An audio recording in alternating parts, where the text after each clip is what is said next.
Thank you for joining me. Thank you for joining this program today. Today, I'm going to talk about a whole lot of things and to really pay attention to almost everything. Like I always tell people, I'm not perfect, but there are things I cannot do. Today, if you look around, you hear what people are talking about Peter Obi. Some say he's a content creator, some say he's this, some say, and most recently, what Shore said on the at the MBA conference. But I will touch all of them one after the other. First is where they called him a content creator. Listen, how do you define a content creator? Who is a content creator? And how do you know that this person is a content creator? A content creator, what I'm doing now is creating content. There are something that I want to let you know. That thing is the content, and I am the one creating it. Tinubu want to run for the president of this country, or is the president of this country. He is a content creator. What is his content? His content or is the thing is going to tell Nigerians that this thing is what I'm going to do. That thing is going to do, or that thing is going to say, is his content. And if maybe Nigeria is lucky enough, he implement those things before he will be removed in January, that means he has created the content and executed it. That's how it works. So you don't just come and call somebody content creator just because you want to denigrate the person. You have to think and ask yourself who really is a content creator. Then you see that everybody that have something to offer is a content creator. But having said that, what they are doing now is preparing your mind for the rigging that is coming. That is exactly what they are doing now. They are trying to prepare your mind for that rigging that will come in 2027.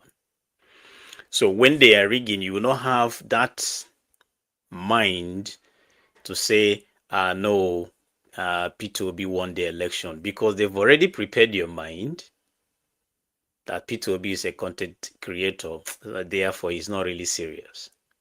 Ashore tried to rubbish him about not implementing subsidy when he was governor of a state. I read about the whole thing and I realized that there are people, loads and loads of, let us not forget that there are people that really impeached Peter Obi. I don't know if Shore forgot that. People impeached that man 2 times. Like, they impeached him just because he was saving money. So those guys that went on strike, many of them were anti-Peter Obi. Many of them were anti-Peter Obi, but later in their lives, they regretted ever taking that action. They regretted ever taking that action, because when people are being pushed, as they are pushing people now to lie and say all manner of things against him, later in their life, they will start regretting why they did what they did. So it is campaign time. So I'm just trying to let you know that you will see this and much more later in the year, because all they are doing is to sell, is to paint Peter Obi in bad light. But unfortunately, people know Peter Obi very well. So there is nothing. You can see, you can see the ovation when he entered the MBA conference. You saw that. Listen, NTA have one of their this thing the other time. I don't know if they are still playing that. You can't beat the rich. One of their slogans those days. NTA, you can't beat the rich. Peter Obi is unbeatable. Unbeatable. Anybody that, if you if they call the result and you hear that Peter Obi did not win, just know that it's been rigged. Rigged. But it will be a shame to Nigerians if Nigerians allow Tinubu to rig this election. If Nigerians allow INEC, I wouldn't even subscribe to getting to the judiciary because that one is dead on arrival. Going to the judiciary or going to court is waste of time, according to Dino Melaye. When he lost, people asked him, are you going to court? He said, go to court to do what? Because he knew that he's not going to win in court. So, because those people there, I'm ashamed of our judges. All of them. I'm not saying minus this, all of them. Had it been Tinubu is somebody, maybe he is a judge or he's a lawyer, or I would say, okay, maybe. But that guy is a nobody, and he's the one manipulating the learned men and women. And it's shameful. Having said that, today I'm going to talk about the abduction of some scores of men and women in Niger State. Sometime about it, and many people were saying a whole lot of things. I laughed. Why I laughed is that some people don't even know or couldn't understand what is going on in Nigeria. But I will let us into some of the things. Now, these people have been abducted. What is the reason of taking them? What is their reason? Their reason is because they refuse to pay taxes. Yes. When a Muslim call you infidel, it means that you are supposed to be paying taxes willingly, but they will push you to pay tax willingly. They won't allow you to suffer and die slowly.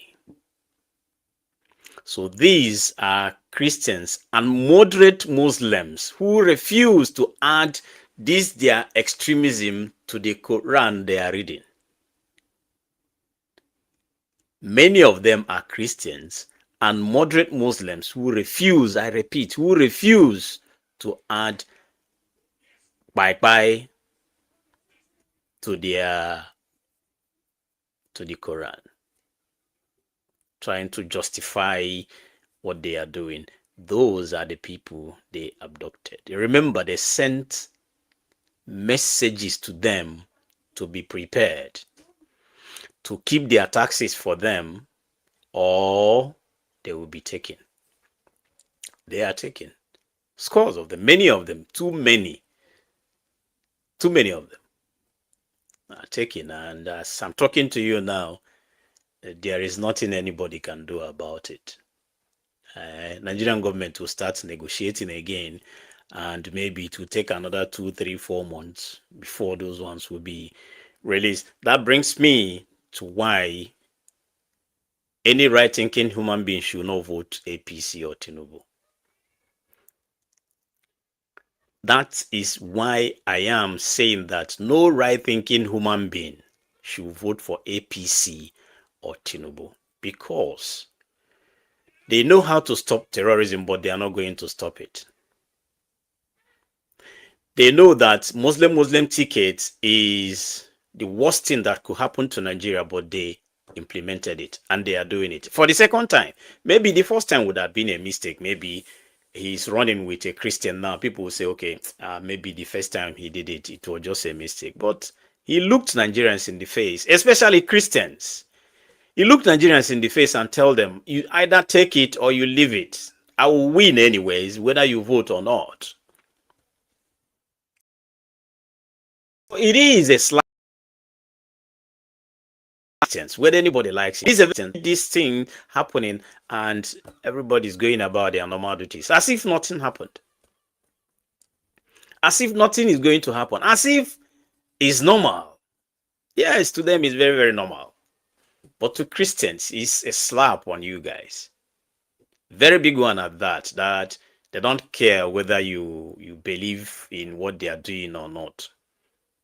To them, Christians are a non-entity. They are non-entity. They don't exist. Do you know what infidel means? Yes, I believe you know. Asking that question is really, really irrelevant. You know what infidels mean. Unfaithful people that are irrelevant, people that don't really mean much. That is what infidels means. So when a sheikh, when the president of Nigeria refused to condemn a statement by a sheikh saying that Christians are infidels, and today many of them are being abducted in Niger State. Many of them, as it stands, because the message is everywhere in Kebbi, in Sokoto, many of them will be abducted because they've already sent the message across, and you either comply or will come after you. I saw a video of these terrorists relaxing in one of the politicians in his house in the north, relaxing like nothing is happening. He gave them rooms for them to relax, and they were there on break, like, those days now we used to call it recess. When we were in primary school, they say we are on recess. So they were on recess. They were on recess, and Nigeria, it's like nothing to the president and the deputy and the vice president, and to all those people that are saying that Tinubu is the best in that. Nobody's talking about this Muslim ticket again. It's now a thing of the past. Even Christians have accepted it, but they don't know what is coming. Yes, Christians have accepted it. You see Christian defending. I saw Felix Morka on TV the other day defending Tinubu. I was ashamed of him because I know him reach his house like I know him. I know him for Delta State reaching house. When I know him too well. He's a small boy. I know him. He's a very small boy because he joined politics. Felix Morka is a nobody. I know him reaching house like when you know somebody. So it's madness when you see people defending Tinubu. When Tinubu himself knows that Christians are nobody. Even for him to do such thing, knowing that his wife is a pastor, though political pastor, as we all know now. It's a political pastor because Adeboye cannot do anything. Adeboye is handicapped. He can't do anything. He can't even condemn what Tinubu is doing. To them, Muslim ticket doesn't really matter. It doesn't matter. That is the problem we are having now. It doesn't matter. How can you be in a secular state like Nigeria where we have pagans, people that are worshiping one juju or the other, we have Christians here and there, and yet you say that every other religion is nothing. The only supreme religion is your Muslim. And to everybody, it's normal. Because if it's not normal, if it were to be in other climes, you see people revolting heavily.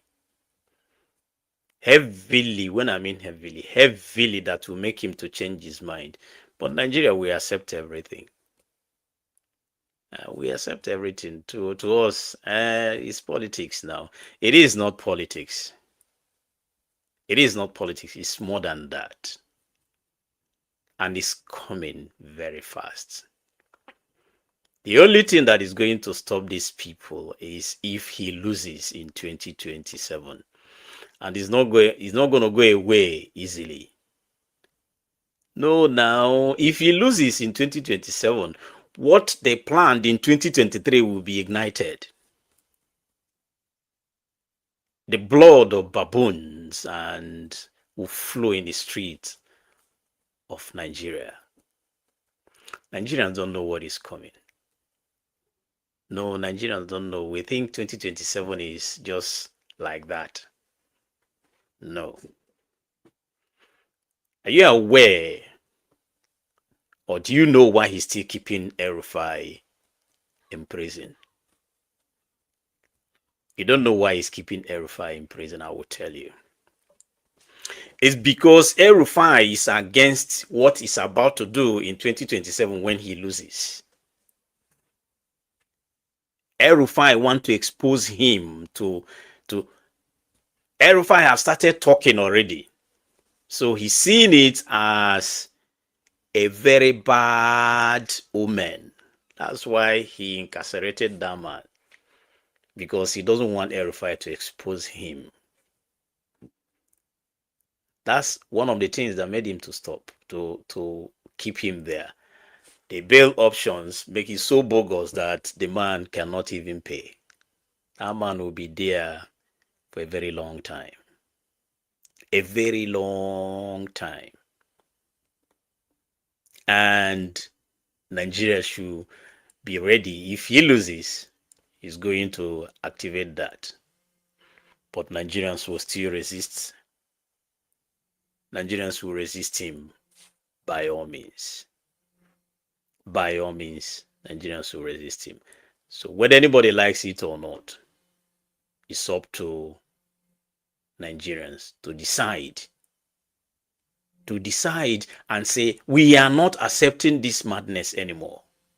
It's up to Nigerians. It's not something you just wake up one morning and say, no, it's not going to happen. As I'm seeing on my comment section, some people will say, no, Christians will resist it. Of course, Christians will resist it. But what are your plans? What are your plans? What are you trying to do? What are you trying to do? What are your plans to, like, okay, we are going to wage war against these people? But I'm not just going to just do that like that. There must be checks and balances. There must be things I will put in place.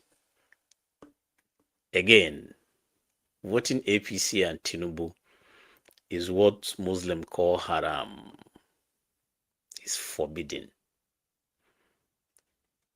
If Nigerians want peace in Nigeria, no right-thinking human being should vote Tinubu and APC. Voting them will be a very serious issue.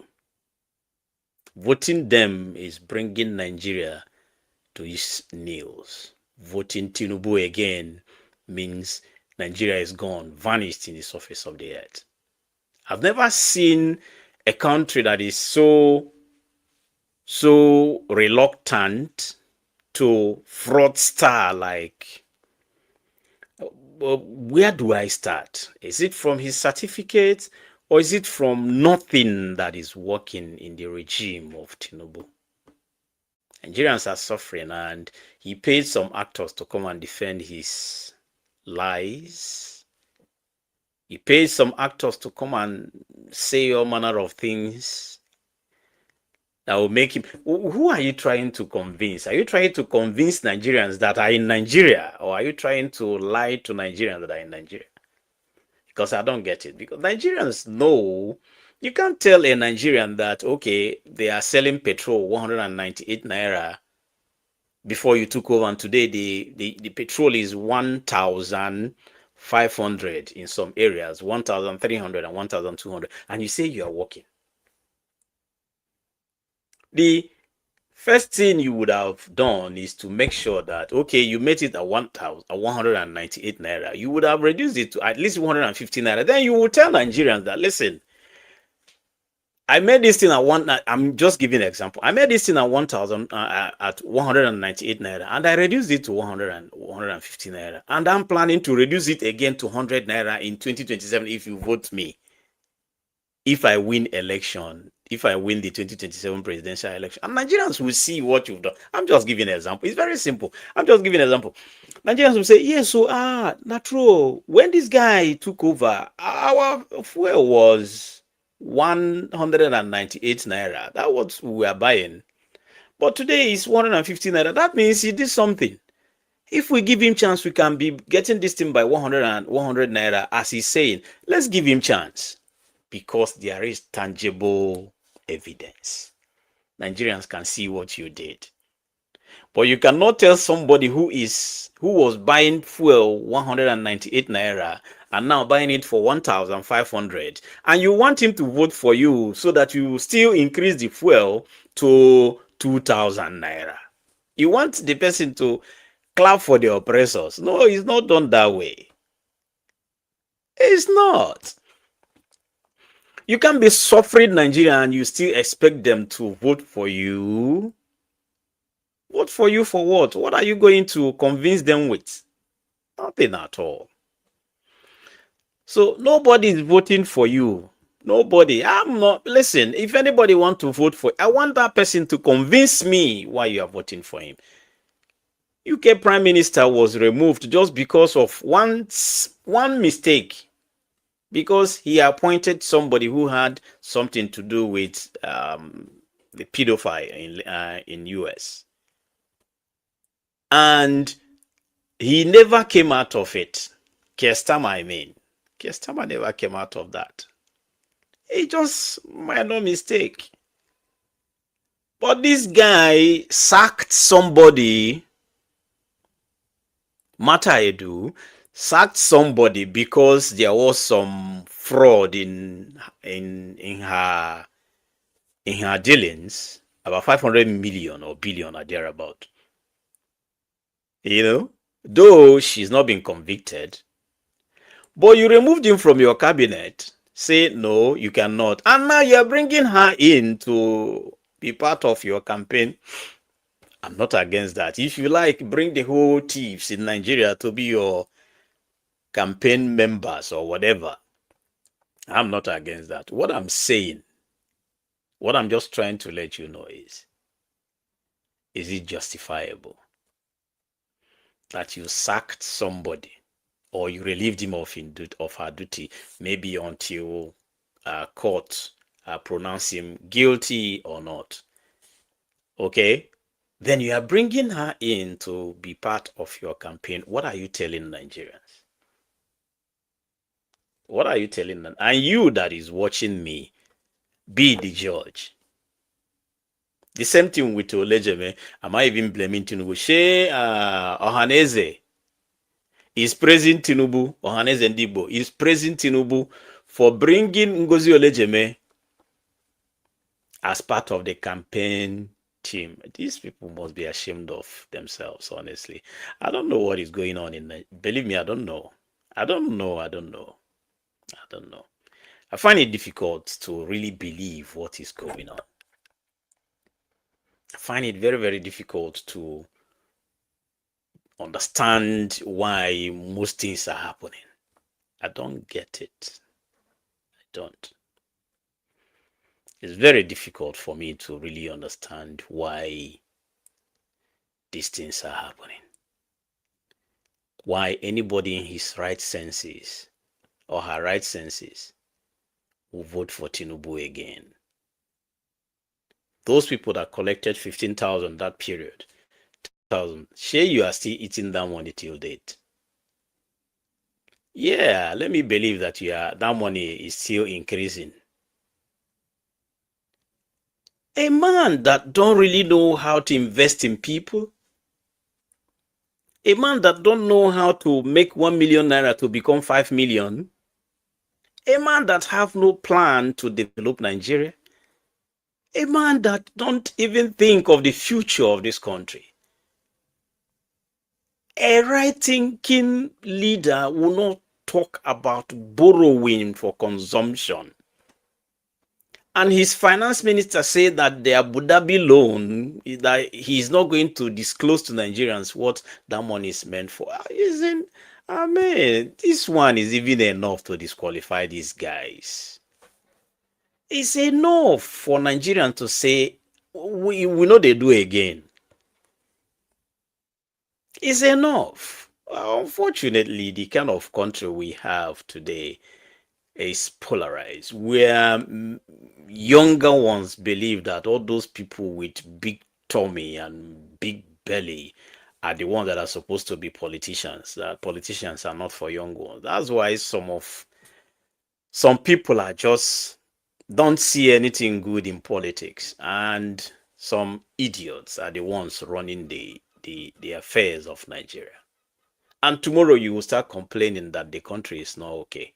How can the country be okay when you don't even know what is going on in your country? How can the country be okay when you don't want to be part of it, part of the reform, part of the revolution that is coming? How can the country be okay when you don't, tomorrow when they ask you what happened in your state, you don't even know? And you are looking for who to blame. Every now and then, you're on social media begging people for Ojen 2K and brother beg, find something for me. But you cannot fight for a better Nigeria where you can earn a better living. And when somebody is telling you that you can have a better Nigeria, you say no. And tomorrow when they're sharing 5,000, you rush. You'll be the first person to collect 5,000. And tomorrow you start blaming the same man of not fixing Nigeria. How can he fix Nigeria when you cannot fix yourself? It's a shame. A very big shame that Nigerians are in this mess. We should stop here. It's up to you, Nigerians. Either make or mar this nation. It's up to you to say enough is enough to these maniacs that are running this country. It's up to you to say that the atmosphere needs to change. It's up to you to say that I'm not going to be part of the destruction this APC and Tinubu is meting out on Nigerians. If they are doing good, they don't need propagandas. If they are doing good, they don't need people, spokespersons on TV to talk bullshit about everything. Nigerians want tangible evidences here and there. So they know. Even if you try from now till next year to convince people, they know the truth. But even when you are knowing the truth, are you ready to fight for what rightfully belongs to you?